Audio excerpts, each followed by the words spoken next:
বিবেকানন্দর জন্মদিবসে রাজনীতির তরজা। অভিষেকের নামে তৃণমূলের পোস্টারে রীতিমতো তরজা। স্বামীজির সিমলা স্ট্রিটের বাড়ির পাশেই পোস্টার।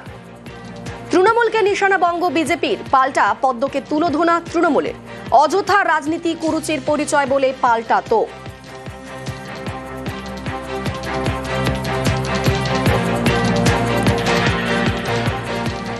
স্বামীজির উক্তিগুলোই এখানে চর্চিত হওয়া উচিত, উল্লেখ হওয়া উচিত। কিন্তু সেই আজকে অন্য কেউ অপ্রাসঙ্গিক অনেক ব্যানার হোর্ডিং দিই, আমার নামটা লিখতে দিই না। আর এর উল্টো দিকে স্বামীজি আসল যুবরাজ, অন্য কেউ যুবরাজ নয়। আমি শুনেছি এখানকার প্রধান মহারাজ কাউন্সিলরদের ডেকে বলেছিলেন যে এখানে অন্য কারো ছবি লাগাবেন না, তারপরেও শোনেনি। স্বামীজি একমাত্র যুবরাজ। আমি 33 বছর এখানে আসি, আমার বয়স 55। এখানে অপবিত্র করব না, ওদের কথা এখানে উল্লেখ করবেন না। এরা আরবি সংস্কৃতি ফিরিয়ে আনতে চায়, এরা হিজাব বোরখার লোক, এদের সম্পর্কে এখানে বলবো না। মানুষ এবং জনপ্রিয় যখন নেতৃত্ব থাকেন, তাদেরকে বিভিন্ন চোখে তাদের ফলোয়ার্সরা দেখেন। এটাতে অপমান করার কোনো জায়গা তাদেরও নেই। এটা মানুষের ভালোবাসা, আশীর্বাদ, এবং তাই অভিষেক বন্দ্যোপাধ্যায়কে যুবরাজ হিসেবে দেখে।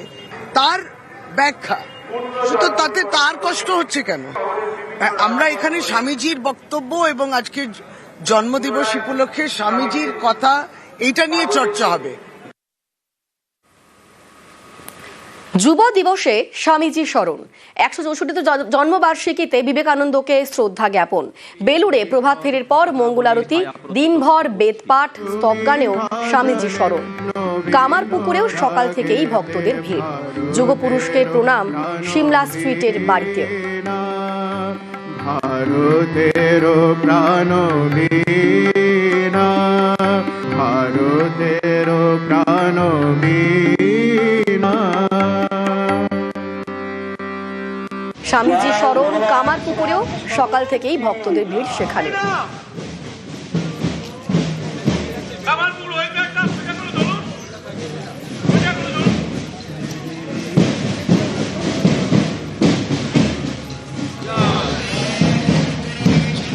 যুগপুরুষকে প্রণাম সিমলা স্ট্রিটের বাড়িতে।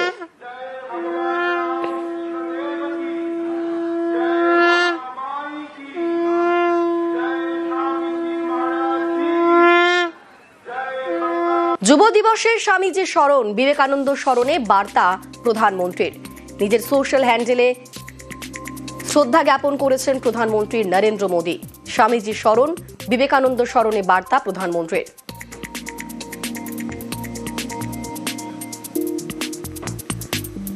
যুব দিবসে স্বামীজি স্মরণ, বিবেকানন্দ স্মরণে বার্তা মুখ্যমন্ত্রী মমতা বন্দ্যোপাধ্যায়েরও। নিজের সোশ্যাল হ্যান্ডেলে বিবেকানন্দকে স্মরণ করে শ্রদ্ধা জ্ঞাপন করেছেন মুখ্যমন্ত্রী মমতা বন্দ্যোপাধ্যায়।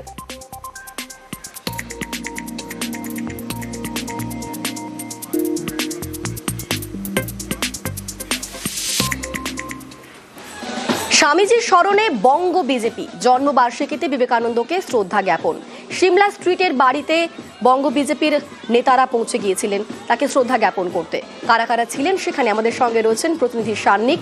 সেখানে ঠিক কি ঘটলো সান্নিক বলতে পারবে? সান্নিক, অনিন্দিতা, আজকে সকাল থেকেই স্বামীজির 164তম জন্মবার্ষিকীতে সিমলা স্ট্রিটের স্বামী বিবেকানন্দের যে বাড়ি, সেই বাড়িতে সকাল থেকেই উপচে পড়া ভিড় চোখে পড়ার মতো ছিল।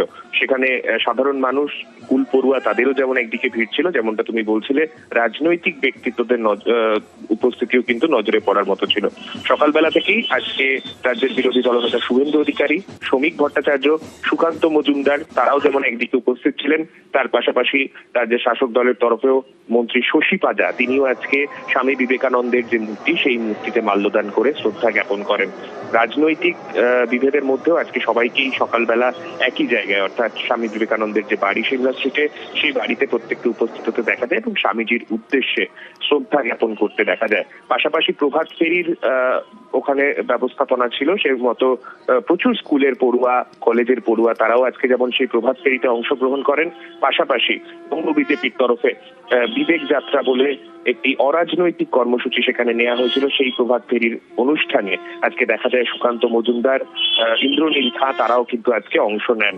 সকাল থেকেই স্বামীজি স্মরণে রাজ্যের রাজনৈতিক ব্যক্তিত্বরা।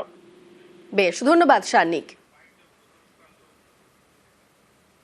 আমাদের যুব নেতা যারা তারা যুব বিবেক যাত্রা করবে, তাদেরকে একটাই বার্তা থাকবে যে আগামী দিনে যুব সমাজের হাতে যদি কাজ চায়, যুব সমাজের হাতে যদি ইনোভেশন চায়, যুব সমাজের হাতে যদি শিল্পায়ন চায়, তাহলে পরে স্বামী বিবেকানন্দের যে নীতির কথা বলে গেছে সেই নীতির উপর আধারিত সরকার যেরকম কেন্দ্রে প্রতিষ্ঠা হয়েছে সেই ধরনের সরকার পশ্চিমবঙ্গেও দরকার। তা আমরা চাই যে পশ্চিমবঙ্গে এমন একটি সরকার তৈরি হোক যে সরকার আগামী দিনে বিবেকানন্দের চিন্তাধারাকে বাস্তবায়িত করবে। যুব দিবসে স্বামীজি স্মরণে তৃণমূল জনবার্ষিকীতে বিবেকানন্দকে শ্রদ্ধা জ্ঞাপন।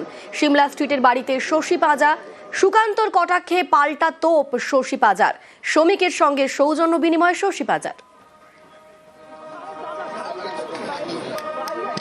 মানুষ আসেন এবং বিশ্বাস রাখেন of universal Brotherhood of man. এই হচ্ছে স্পিরিট। গুরুত্বহীন বক্তব্য এবং খুবই মানে যে ভাষা ব্যবহার, আচরণ, ঔদ্ধত্য, এই দাম্ভিকতা, এটাকেই দমন করতে বললেন স্বামীজি। আমি নিজে কত গুরুত্বপূর্ণ, আমি নিজে কত পিওর, এই সমস্ত যাচাই করবে মানুষ, তিনি যাচাই করবেন না।